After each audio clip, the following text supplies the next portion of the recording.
বিসমিল্লাহির রহমানির রহিম। প্রিয় শিক্ষার্থীবৃন্দ, তোমাদেরকে অনলাইন ক্লাসে স্বাগতম। আজকে আমরা অনলাইন ক্লাসে খুবই গুরুত্বপূর্ণ বিষয় নিয়ে আলোচনা করব, যেটা হচ্ছে ইমেজ। আমরা বিভিন্নভাবে নেট ব্যবহার করে ইমেজ ডাউনলোড করি, আপলোড করি। এই ইমেজ সম্পর্কে আজকে আমরা আলোচনা করব, কিভাবে ওয়েবসাইটে আমরা ইমেজ যুক্ত করতে পারি। তো তোমরা চলো, আশা করি মনোযোগ সহকারে ক্লাসটা দেখবে এবং শুনবে। প্রিয় শিক্ষার্থীবৃন্দ, আমরা আজকের ক্লাস শুরু করতে যাচ্ছি। সবাইকে স্বাগতম। আমি আমার পরিচয় দিয়ে নিচ্ছি। আমি আবু নাসিম মামুনুল্লাহ, প্রভাষক, তথ্য যোগাযোগ প্রযুক্তি, সম্পাড়া কলেজ, চাটখিল, নোয়াখালী। পাঠ পরিচিতি দেখো, আমরা তোমাদের ফার্স্ট ইয়ার এবং সেকেন্ড ইয়ারের জন্য ক্লাসটা করতেছি। বিষয় তথ্য যোগাযোগ প্রযুক্তি। পাঠ শিরোনাম হচ্ছে চতুর্থ অধ্যায়, ইমেজের ব্যবহার। তো তোমরা একটু ছবিগুলো লক্ষ্য করো, আমরা কি দেখতে পাচ্ছি দেখো। এখানে একটা ফুলের ছবি, একটা কম্পিউটারের ছবি, আরও একটা ফুলের ছবি, মাছের ছবি। অর্থাৎ ছবি ইংরেজিতে বলা হয় ইমেজ। এই ইমেজগুলো দেখতে পাচ্ছি আমরা নেটে বা ইন্টারনেটে। অনেক ছবি আপলোড করে, ডাউনলোড করে এই ছবি সম্পর্কে তোমাদের ধারণা আছে। আজকে আমরা কিভাবে একটা ওয়েবসাইটের ভিতর ওয়েব পেজে কিভাবে ছবি যুক্ত করতে হয় এই বিষয় নিয়ে আমরা আলোচনা করব।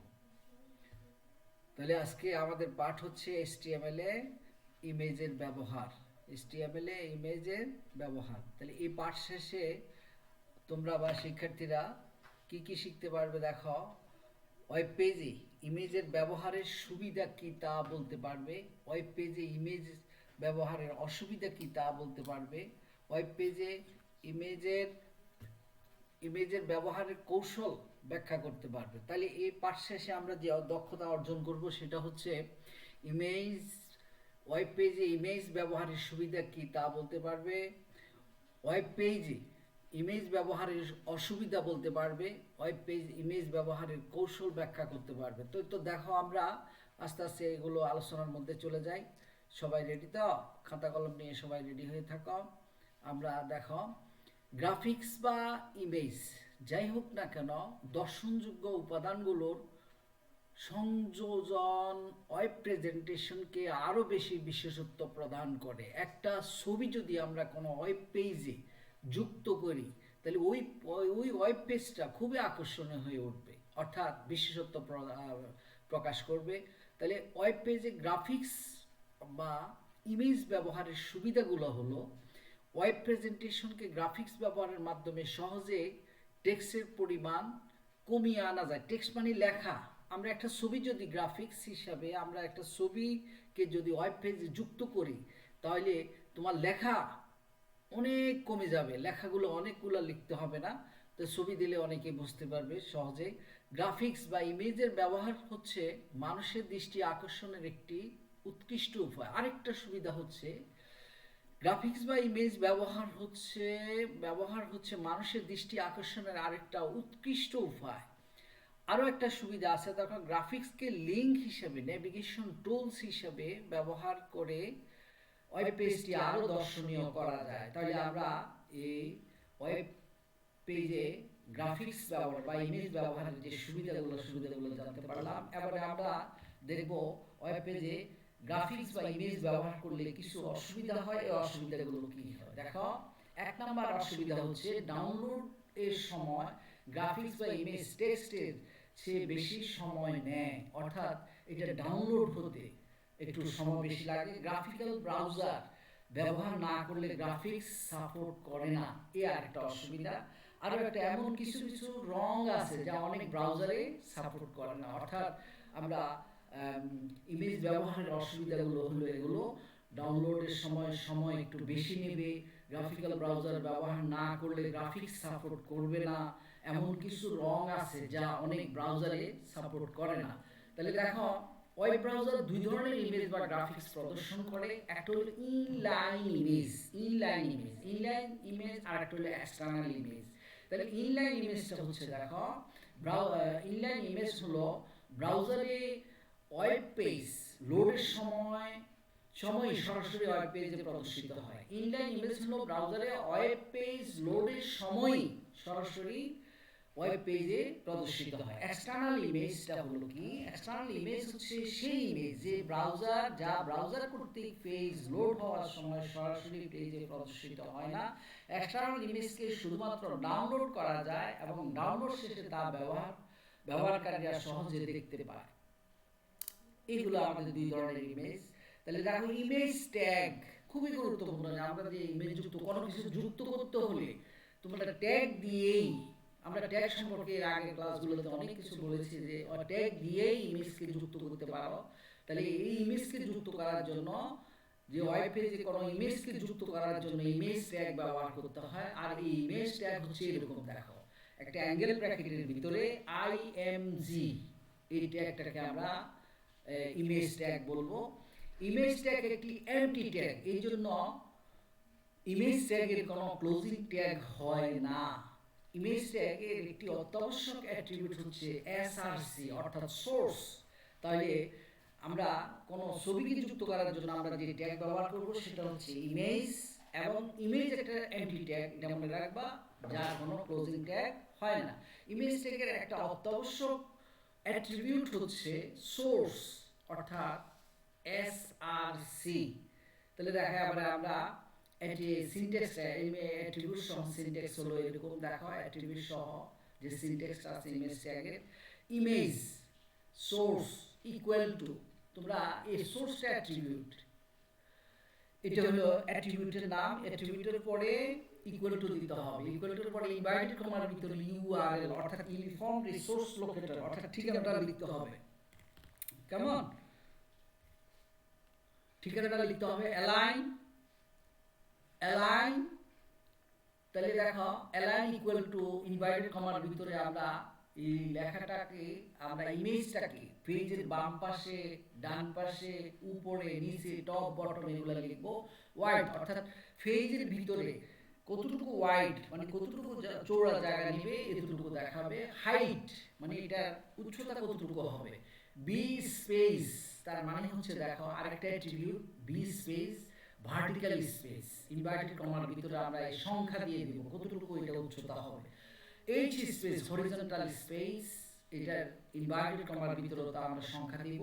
অল্ট, কোন ইমেজ যদি তোমার কোনো কারণে যদি এটা শো হইতে না পারে তাহলে আমরা অল্ট যে অ্যাট্রিবিউটের মাধ্যমে যে লেখাটা লিখবো এই লেখাটা দেখা যাবে। বর্ডার অর্থাৎ চতুর্পাশে বর্ডার দেখাবে। টাইটেল, এই টাইটেলও আরেকটা অ্যাট্রিবিউট, দেখো অনেকগুলো অ্যাট্রিবিউটের কথা আমরা আলোচনা করেছি। Source, align, width, height, B space, তারপরে H space, alt, border, title, দেখো এগুলো সম্পর্কে আরো একটু বলে দিলাম। দেখো ইউআরএল, ইমেজটি কোথায় সংরক্ষিত আছে তার ঠিকানা, আমি আগে বলছি ঠিকানা, অ্যাড্রেস। অ্যালাইন, ইমেজ বা টেক্সটের অবস্থান নির্দেশ করবে। এর align top, middle, bottom, right, left হতে পারে। ওয়াইড, ইমেজের প্রস্থ কত হবে তা নির্দেশ করে।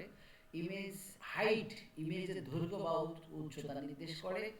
তারপরে বি স্পেস, ভার্টিক্যাল স্পেস, ইমেজের উপরে বা নিচে অর্থাৎ লম্বা লম্বি ভাবে ফাঁকা জায়গা প্রদর্শনের জন্য বি স্পেস অর্থাৎ ভার্টিক্যাল স্পেস ব্যবহার করা হয়, এটা একটা অ্যাট্রিবিউট। আরেকটা অ্যাট্রিবিউট হলো এইচ স্পেস, হরিজন্টাল স্পেস, ইমেজের বামে ও ডানে কি পরিমাণ জায়গা রাখতে চাই তা লেখার জন্য এটা ব্যবহার করা হয়।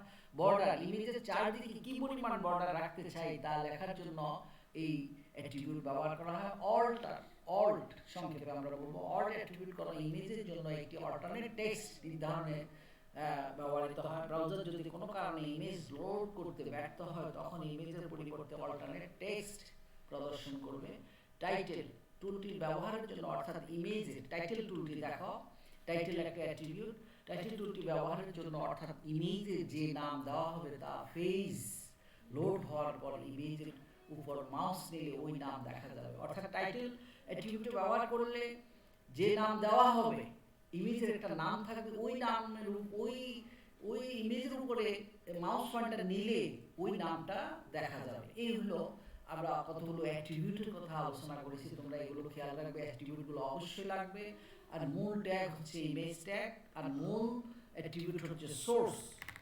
তাহলে দেখো, তারপরে দেখো ওয়েব পেজে কিভাবে ইমেজ যুক্ত করতে হয় বা তৈরি করতে হয়, দেখো আমরা এখন এটা আলোচনা করব। প্রথমে কম্পিউটারকে অন করতে হবে, অন করলে উইন্ডোজ প্রোগ্রাম চালু হয়ে যায়। 2 নম্বরে দেখো আমরা এবারে স্টার্ট বাটন ক্লিক করলে আমরা দেখতে পারবো, স্টার্ট বাটন তোমরা জানো বাম কোণে, কম্পিউটারের বাম নিচের কোণায় স্টার্ট বাটন থাকে, আমরা এখানে ক্লিক করব। এরপরে অল প্রোগ্রামে ক্লিক করতে হবে। দেখো যাদের উইন্ডোজ 10 আছে তাদের এখানে অল অ্যাপস থাকবে, অল অ্যাপসে ক্লিক করতে হবে। এরপরে দেখো আমরা অ্যাক্সেসরিজে ক্লিক করব, কিন্তু যদি উইন্ডোজ 10 ব্যবহার করো তাহলে অ্যাক্সেসরি আসবে না, এখানে আসবে তোমার ওই সরাসরি নোটপ্যাড আসবে বা নোটপ্যাড প্লাস প্লাস আসবে, এভাবে আর কি। এভাবে অ্যাক্সেসরিজের উপর ক্লিক করতে হবে, তাহলে আমাদের সামনে অ্যাক্সেসরিজ মেনুর অধীনস্থ প্রোগ্রাম প্রদর্শিত হবে। এগুলা এখানে দেখো এক জায়গায় নোটপ্যাড লেখা আছে, এই নোটপ্যাডের মধ্যে আমরা ক্লিক করব। ক্লিক করলে নিম্নরূপ এই যে একটা এডিটর প্রদর্শিত হবে, এখানে আমরা প্রোগ্রামটা লিখব। এই যে প্রোগ্রামটা দেখো আমি লিখে দিচ্ছি তোমাদের, HTML বডি। আমি জানি তোমার HTML এর ভিতরে দুইটা অংশ, একটা হলো হেড সেকশন, বডি সেকশন। আমরা এখানে হেড সেকশন দেই না, হেড সেকশন না দিলেও চলে, এই জন্য দেই না। বডি সেকশনটা অবশ্যই লাগবে। ফিতে প্যারাগ্রাফ ট্যাগ, বডির ভিতরে ইমেজ, এইটা প্যারাগ্রাফ হিসেবে লাগলো। Image source equal to flower.jpg, wide 100 pixel মানে পিক্সেল এলিমেন্ট, হাইট 100। তাহলে চৌড়া হলো, যে ছবিটা আমরা যে ফুলটা আমরা নিব এটা চৌড়া হলো 100, ওয়াইড প্রস্থ 100, হাইট 100। এরপরে আরেকটা ইমেজ দেখো, an image from picture in drive, image source D drive থেকে picture/tulips.jpg, ওয়াইড 50, হাইট 50। দেখো আমি এখানে দুইটা ছবি ইমেজের কথা বলছি, একটা হলো প্রথমটা হলো flower.jpg, ওয়াইড 100, হাইট 100। পরের যেটা এটা হলো tulip.jpg, ওয়াইড হলো 50, হাইট হলো 50। তার মানে কি এখানে দেখো প্রথমে একদম সরাসরি একটা আমরা অ্যাড্রেস ব্যবহার করছি ইউআরএল, আর একটা হলো এখানে ডি ড্রাইভে পিকচার ফোল্ডারের ভিতরে টিউলিপ নামে যে ফাইল আছে, এইটা হলো এই ছবিটা এখানে প্রদর্শিত হবে। আমরা ইমেজ ট্যাগ দিয়ে দুইটা ছবি দেখাইছি। দেখো আমরা আস্তে আস্তে এই ফাইলটাকে আমরা সেভ করব। ফাইল মেনুর উপর ক্লিক করব, ফাইল মেনু প্রদর্শিত হবে। এখান থেকে আমরা সেভ অথবা সেভ এজ ক্লিক করলে এরকম পাবো। এখানে আমরা নির্ধারণ ফাইলের নাম দিব, সেভ এজ অল দিব, তারপর কোথায় হবে। তাহলে দেখো ফাইল নেমে টেক্সট বক্সে আমরা কাঙ্ক্ষিত ফাইলের নাম, ফাইলের এক্সটেনশন, তোমরা মনে রাখো ফাইলের নাম দেওয়ার পরে .html দিতেই হবে, না দিলে কিন্তু এটা শো করবে না। .html দেওয়ার পরে আমরা অল ফাইলসে ক্লিক করব। এরপরে নিচেটা সেভ এজ টাইপ অল ফাইলসে ক্লিক করব।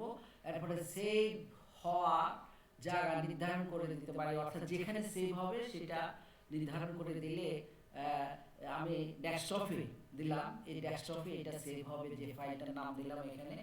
এই যে এবারে সেভ বাটনে ক্লিক করলে এটা ফাইলটা কম্পিউটারের ডেস্কটপে সেভ হয়ে যাবে, অর্থাৎ সংরক্ষিত হয়ে যাবে। দেখো এই ফাইলটা এখানে চলে আসছে। তাহলে এখন দেখো আমরা এবার ওয়েব পেজটিকে ওপেন করতে চাইলে first.html এর উপর, অর্থাৎ এটার উপরে ডাবল ক্লিক করলেই এই পেজটা প্রদর্শিত হবে। এরকম আমাদেরকে যে ইমেজটা আমরা যুক্ত করেছি ওয়েব পেজে, এই ইমেজগুলো দেখা যাবে। তাহলে এখন দেখো আমরা এবারে যদি আমরা অন্যভাবে এটাকে ওপেন করতে চাই, অর্থাৎ ইন্টারনেট দেওয়া আছে, দেখো ইন্টারনেট এক্সপ্লোরার দেওয়া আছে। এখান থেকে যদি আমরা অন্য আরেকটা ব্রাউজারে যদি ওপেন করতে চাই তাহলে রাইট বাটন ক্লিক করতে হবে। রাইট বাটন ক্লিক করার পরে ওপেন উইথে ক্লিক করতে হবে। এরপরে দেখো Firefox, Google Chrome, internet explorer, যে কোনো একটাতে আমরা ওপেন করতে পারি। তাহলে আমরা এই ফায়ারফক্সে ক্লিক করলাম। প্রায় ফলসে ক্লিক করার পরে নিম্নের মতো এই যে পেজটা দেখাবে। তখন আমরা যে অ্যান ইমেজ আমরা প্যারাগ্রাফে লিখছিলাম অ্যান ইমেজ, আরেকটাতে লিখছিলাম in image from picture in drive D drive. এই যে টিউলিপের ছবি এটা দেখো, আমরা এখন যে আলোচনা করেছি এটাতে দেখো একক কাজ, ইমেজ না দেখতে পারলে নির্দিষ্ট করে দেওয়া লেখা দেখা কোন অ্যাট্রিবিউট তোমরা দেখবা।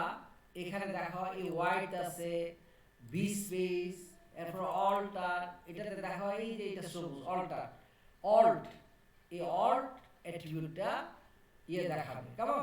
তাইলে একক কাজগুলো আমাদের এরপরে আসো আমরা দলীয় কাজ নেব। দলীয় কাজ কদল যারা বিজ্ঞান বিভাগ আছে তাদের জন্য এই কাজটা তোমরা করে রাখবে। ওয়েব পেজে তোমার নিজের ছবি সংযোজন করো, তোমার একটা ছবি ইমেজ এটা ওয়েব পেজে সংযোজন করবে। কদল যারা ব্যবসা শিক্ষা শাখা আছে তাদের জন্য ওয়েব পেজে ঠিক মাঝখানে তোমার কলেজের ছবি সংযোজনের জন্য HTML কোড লেখো। গদল মানবিক শাখার জন্য ব্যাকগ্রাউন্ড হিসেবে আমরা কলেজের ছবি দেওয়ার জন্য HTML কোড লিখো। এই কাজগুলো তোমরা করবে কেমন। এরপরে দেখো আমরা আজকে যা আলোচনা করেছি এর মধ্যে মূল্যায়নে তোমরা দেখো অল্টার অর্থাৎ অল অ্যাট্রিবিউটের কাজ কি, বি স্পেস কখন ব্যবহার করা হয়, ভার্টিক্যাল স্পেস, বি স্পেস মানে ভার্টিক্যাল স্পেস অ্যাট্রিবিউট বাদে ওয়েব পেজকে ওয়েব পেজে ইমেজ সংযোজনের সিনট্যাক্স দেখাও। এই কাজগুলো তোমরা নিশ্চয়ই এতক্ষণ আলোচনা দেখছো, আবারও দেখবে ভালো করে আয়ত্ত করলে অনেক কিছু কাজ আসবে। তোমাদের একটা বাড়ির কাজ দিয়ে দিলাম, এই বাড়ির কাজটা হলো ওয়েব পেজে ইমেজ ব্যবহারের গুরুত্ব লিখে আনবে। তো প্রিয় শিক্ষার্থীবৃন্দ, তাহলে আজকের আলোচনা যে আমরা ইমেজ নিয়ে আলোচনা আছে খুবই গুরুত্বপূর্ণ একটা আলোচনা, এটা প্রায় পরীক্ষা থাকে, তোমরা আশা করি এটা প্র্যাকটিস করবে, প্র্যাকটিস করলে ভালোভাবে হবে, আয়ত্ত করতে পারবে। তো ধন্যবাদ সবাইকে।